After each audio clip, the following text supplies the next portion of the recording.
Wael Alzayat is a former U.S. and Mideast policy expert at the U.S. State Department, and he's currently CEO of Emgage, which is a Muslim advocacy group. He's joining me now live from Washington. Wael, thank you for your time. I first want to get your reaction to what the U.S. State Department is saying there, that they're not, considering delisting, or they're considering delisting the HTS and their terror designation. What are your thoughts on that? And does that need to be lifted at some point, depending on their actions, in order for there to be some legitimacy? Thank you. It's quite interesting, and I've been also meeting with senior officials, some of them former colleagues.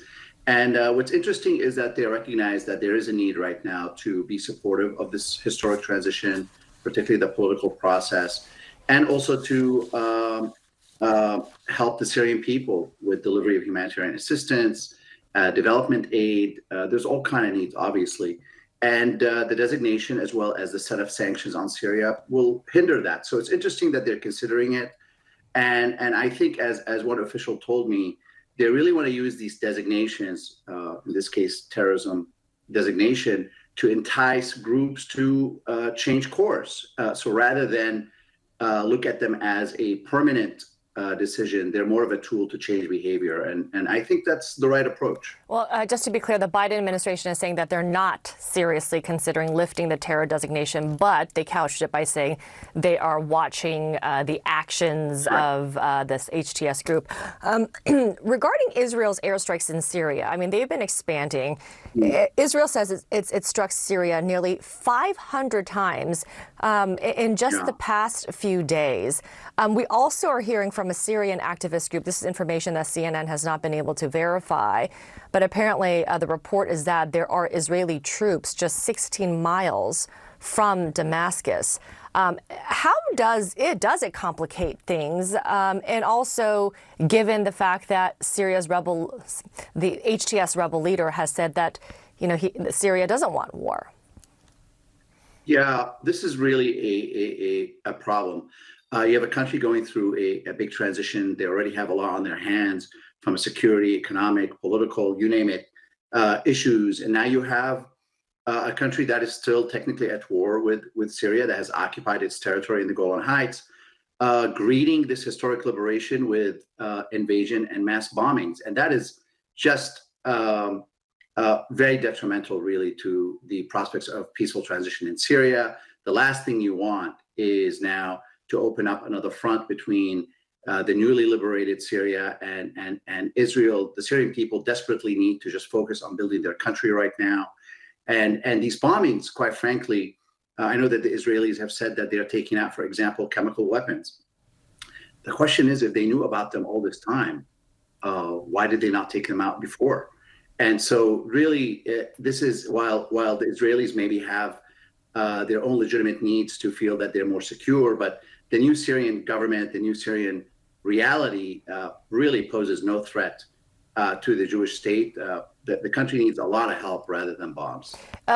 Again, we were saying the U.S., the White House is monitoring the actions of HTS and the rebel leaders there. Are there any signs that you'll be looking for in this new caretaker government, and as they try to go about this transition smoothly?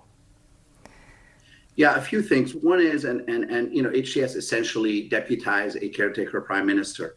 That's fine for a while to make sure there's somebody managing the government. But the Syrian community and the Syrian people on the ground really expect an inclusive, transparent process that brings in all the various actors and stakeholders, or at least as many of them as possible, to start thinking about the transition, the process of the transition, and the appointments of additional positions, let alone establishing the parameters for free and fair elections. That's going to be one of the biggest tests for Syria moving forward.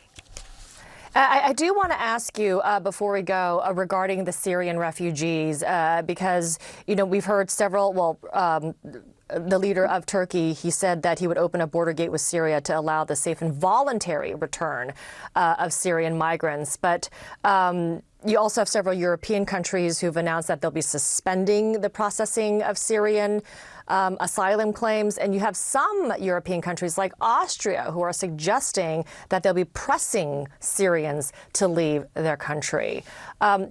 What are your concerns as this plays out with some Syrian refugees potentially voluntarily returning and potentially being pushed out of the countries where they have sought refuge? Yeah, I think this is premature. We've seen, obviously, incredible images of refugees coming back in large numbers, and that's great. But clearly, the country is not ready to absorb millions of people. There's massive, massive needs for housing, infrastructure, healthcare support. The economy is essentially has flatlined. And also, we don't know how this is all going to play out, particularly on the security front. It looks good so far, but it's premature on the part of countries, to suspend reviews of these applications. There are people who now are living in other places that just need, at least for the next few months, to know that they'll be safe. And certainly, in the case of Austria or others, to force people to return is actually illegal under international humanitarian law. Well, Alzayat, appreciate the conversation. Thank you.